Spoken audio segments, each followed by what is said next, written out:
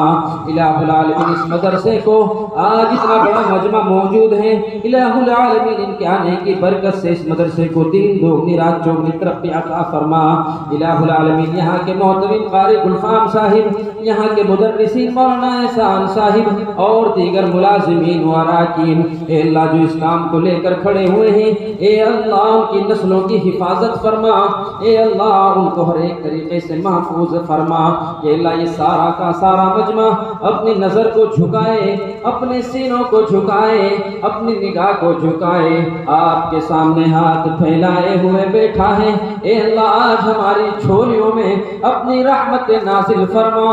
اے اللہ سب کی جھولیوں میں آج اپنی برکت عطا فرما اے اللہ سب کے ہاتھوں میں آج اپنی عنایت فرما اے اللہ اپنا کرم کا معاملہ فرما آج سب کے اوپر اپنا فضل فرما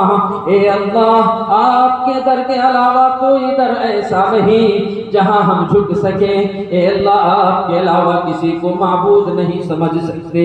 آپ کا کوئی ساتھی نہیں ہے کوئی شریک نہیں ہے کوئی ساجی نہیں ہے کوئی ہمسر نہیں ہے آپ کے برابر کوئی نہیں ہے آپ کا کوئی ثانی نہیں ہے الہ العالمین بارش کے اوپر آپ کی حکومت ہے الہ العالمین سورج کے اوپر آپ کی حکومت ہے چاند کے اوپر آپ کی حکومت ہے کم و بیش 18,000 مخلوقات کے اوپر آپ کی حکومت ہے میں عرشیوں کرسیوں کے مالک ہم سارے گناہ گار ہیں اے اللہ موقع لگتا ہے گناہ کر بھاگتے ہیں اے الہ العالمین گناہوں کے دلدل میں پھنسے ہوئے ہیں اے اللہ بڑے گناہ گار ہیں الہ العالمین یہ پورا مجمع آپ سے معافی مانگتا ہے اے اللہ یہ حافظ قرآن ہے اے اللہ ان میں یتیم بچہ بھی حافظ قرآن ہے اے اللہ ان بچوں کے سب کے ساتھ پورے مجمع کی مغفرت فرما دے اے اللہ اس مدرسے کی برکت سے آج پورے مجمع کی مغفرت فرما دے اے اللہ یہ پورا مجمع اپنی نگاہ کو جھکا کے بیٹھا ہے شرمندہ ہے اے اللہ کہاں جائے اے اللہ آپ کا در ہے اے اللہ دنیا والے ہمیں گھروں سے نکالنا چاہتے ہیں اے اللہ ماں بہنوں کی عزتوں کی حفاظت کر اے اللہ لوگ چاہتے ہیں کہ تیرے مدارس بند ہو اے اللہ مسلمان ختم ہو اے اللہ ایک تو ہی تو پرسان غالب اے اللہ اپنی ستاری کا معاملہ فرما دے اے اللہ اپنی غفاری کا معاملہ فرما دے اے اللہ دیکھ تو لے اے اللہ پیسے والے ہیں امیر ہیں غریب ہیں فقیر ہیں اے اللہ جیسے بھی ہیں تیرے در کے بھکاری ہیں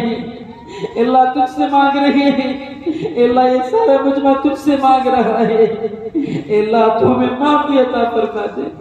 اے اللہ تم میدان محشر قائم ہو اور یہ سورج ہمارے سروں کے اوپر ہو اے اللہ ہم جانتے ہیں ہمیں نہ ہمارے باپ پہچانیں گے نہ ہمیں ہماری مائیں پہچانیں گے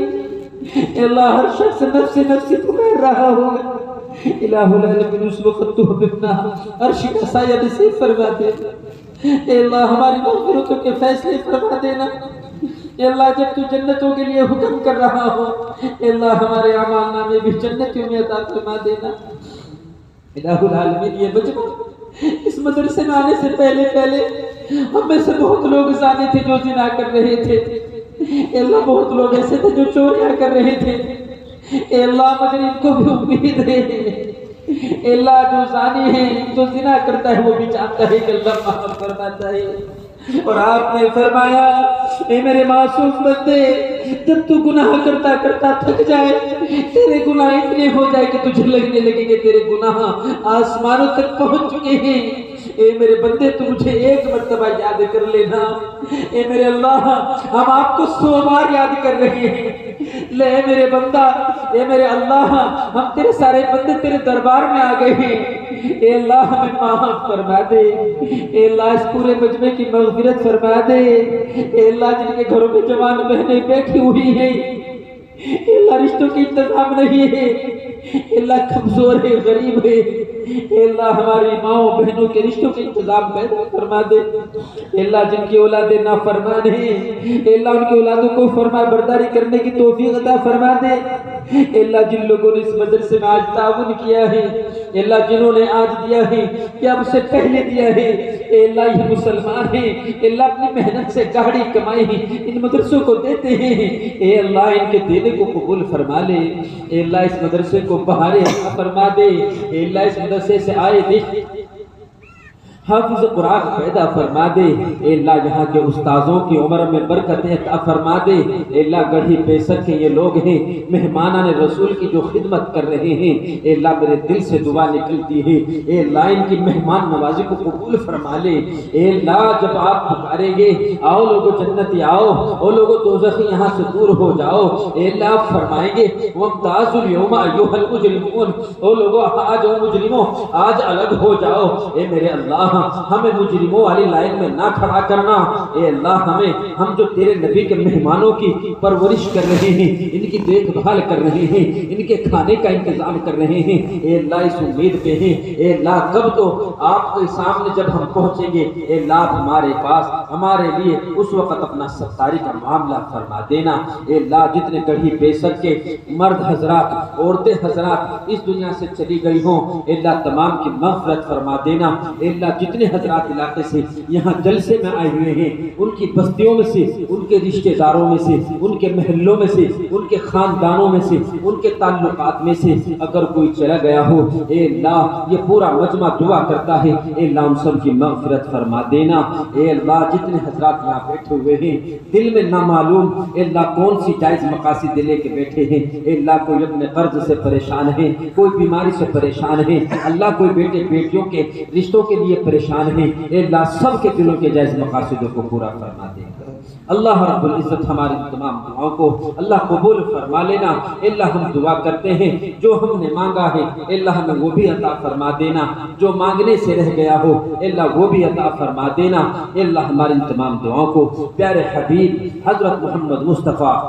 صلی اللہ علیہ وسلم کے صدقے اور طفیل سے قبول اور منظور فرما، صلی اللہ تعالی لا خیر خلقہ محمد و آلہ و صحبہ اجمعین برحمتک یا ارحم